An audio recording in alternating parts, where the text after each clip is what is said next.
SIT ने कोई सम्मन नहीं भेजा, कोई नोटिस नहीं भेजा कि एसआईटी गठित हुई है, आप लोग आइए, जरा मैं आप लोगों से पूछना चाहता हूं। क्यों नहीं पूछा?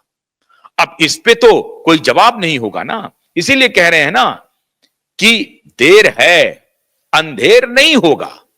क्यों नहीं होगा?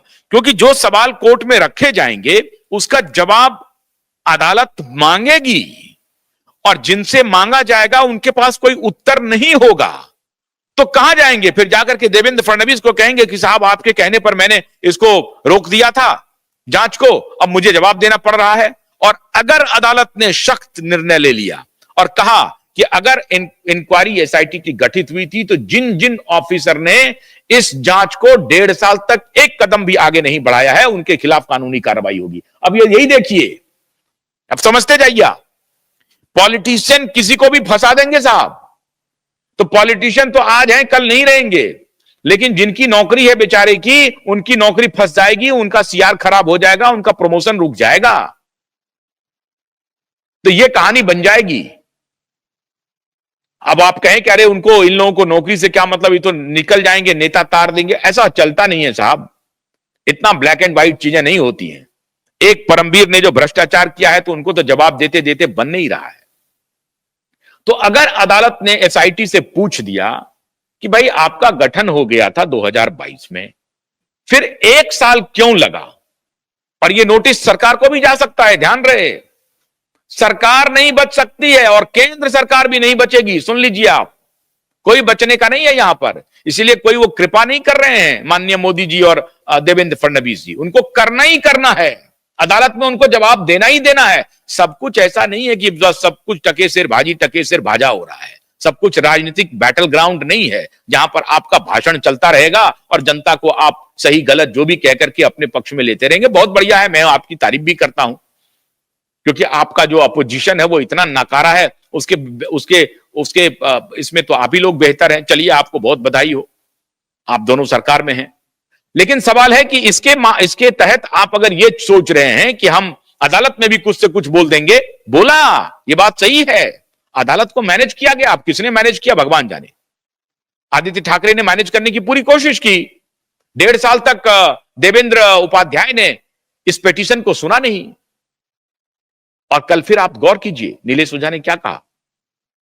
पहले दिन 37वें नंबर पर था, 22 जनवरी को सुनवाई हुई। दूसरे दिन 47वें नंबर पे था।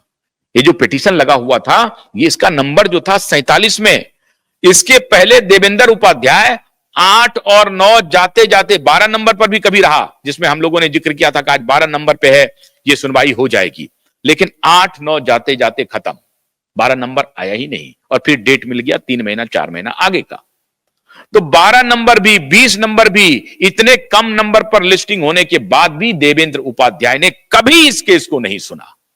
और इसीलिए मेरा यह गंभीर आरोप है अदालत के ऊपर, तब के अदालत के ऊपर, कि यह पूरी तरह से स्टेज मैनेज था। 1.5 साल तक आपने मैटर को सुना ही नहीं। इतना गंभीर मुद्दा, इतना गंभीर, ब्लेटेंट बलात्कार, गैंगरेप और हत्या का केस है, जिसकी सुनवाई की मांग की जा रही थी पीआईएल में। ये पीआईएल है, ये परिवार के तरफ से दाखिल नहीं है, ये पीआईएल है।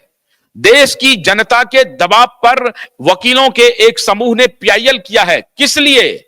कोई पब्लिसिटी के लिए नहीं किया है, इसलिए किया है कि न्याय मिले, न्याय का राज हो, रूल ऑफ लॉ हो। इसको स्थापित करने के लिए कुछ वकीलों ने यह मोर्चा खोला है, पैसे बनाने के लिए नहीं। सुशांत के परिवार वाले एक नया पैसा नहीं दे रहे हैं, और ना ही दिशा के परिवार वाले पैसा दे रहे हैं, ना ही कोई पब्लिक आकर के पैसा दे रही है। यह भी ध्यान रहे, यह पब्लिक इंटरेस्ट लिटिगेशन, बिना पैसे के वकीलों की लड़ाई चल रही है। और क्यूबाइब नेटवर्क की अनबरत वकीलों के साथ खड़ा रखने की प्रक्रिया, और आप दर्शकों का, आप एसएसआर वारियर का जो स्नेह है, जो जज्बा है, उसकी वजह से यह लड़ाई चल रही है। न तो परिवार इसमें इन्वॉल्व है, न सरकार इसमें इन्वॉल्व है, कोई नहीं इन्वॉल्व है।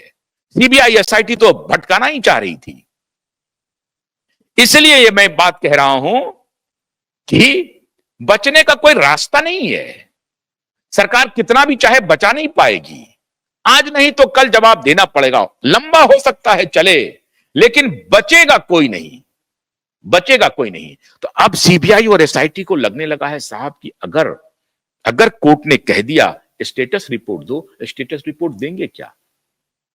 और कोर्ट इसका भी संज्ञान अदालत में नीलेश ओझा जी ये रखेंगे कि साहब रिया चक्रवर्ती जो इतना गंभीर रूप से शामिल है इस केस में, वो रिया चक्रवर्ती मौज कर रही है, मौज कर रही है, नए नए बॉयफ्रेंड तलाश रही है और उनका लुकआउट नोटिस भी क्वैश करवा दिया जाता है और उसमें सीबीआई की अकर्मण्यता की वजह से लुकआउट नोटिस क्वैश होता है, क्योंकि यही दलील दी गई थी अभिनव चंद्रचूड़ के द्वारा कि सीबीआई ने अभी तक रिया चक्रवर्ती को कस्टडी में लेकर के कोई पूछताछ नहीं की है, तो इसकी क्या गारंटी है कि कल वो कस्टडी में ले लेगी, इसलिए इसको क्वैश किया जाए। और अदालत ने इस आर्गुमेंट में मेरिट समझा और उन्होंने उनके मेरिट को मान लिया, इस आर्गुमेंट को मान लिया और क्वैश कर दिया गया। अब जब हियरिंग शुरू हो गई है तो अदालत पूछेगी कि साहब आपका जो लुकआउट नोटिस क्वैश हुआ था उसका आधार यह दिया गया कि आपने इसमें कुछ किया ही नहीं, कोई जांच की ही नहीं, तब क्या करेंगे? तब हमारे पास कौन सा जवाब रहेगा? क्यों नहीं किया? क्यों नहीं लुकआउट नोटिस को आपने रोके रखने के लिए, उसके लिए जो जरूरी कदम थे वो उठाए क्यों नहीं आपने? जरूरी कदम क्या था? रिया चक्रवर्ती को कस्टडी में लेकर के इंक्वायरी करते आप, वो तो करना नहीं था, कहीं से दबाव चल रहा था, पॉलिटिकल चल रहा था खेल। तो आज नहीं तो कल सैया भैया अगर कोई खड़ा नहीं होता, आज अगर अदालत में ये केस गई नहीं होती, कोई कानून की लड़ाई लड़ा नहीं होता, क्यूआइब नेटवर्क इस तरह से प्रत्येक दिन खड़ा होकर के आपके साथ बात नहीं करता, जूझता नहीं, आपको जगाए नहीं रखता, तो ये लोग तो इस केस को खत्म कर चुके थे, खत्म कर चुके थे। बड़े बड़े सुरमा बिल गेट्स तक इस केस में इन्वॉल्व हैं, बिल गेट्स तक, ये भी मैं खुलासा कर चुका हूं, आगे भी खुलासा करूंगा। इतनी बड़ी बड़ी हस्तियां इस केस में इन्वॉल्व थी, उसके खिलाफ हम लोग खड़े हैं, आपका सहयोग मिल रहा है, इसमें कोई शक नहीं है।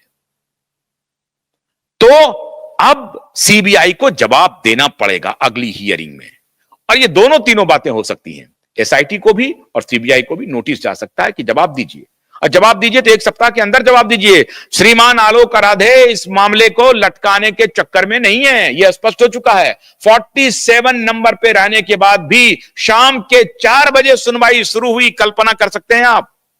5 फरवरी को शाम के 4 बजे सुनवाई शुरू हुई, लेकिन सुनवाई हुई, ऐसा नहीं था कि सुनवाई को टाल दिया गया।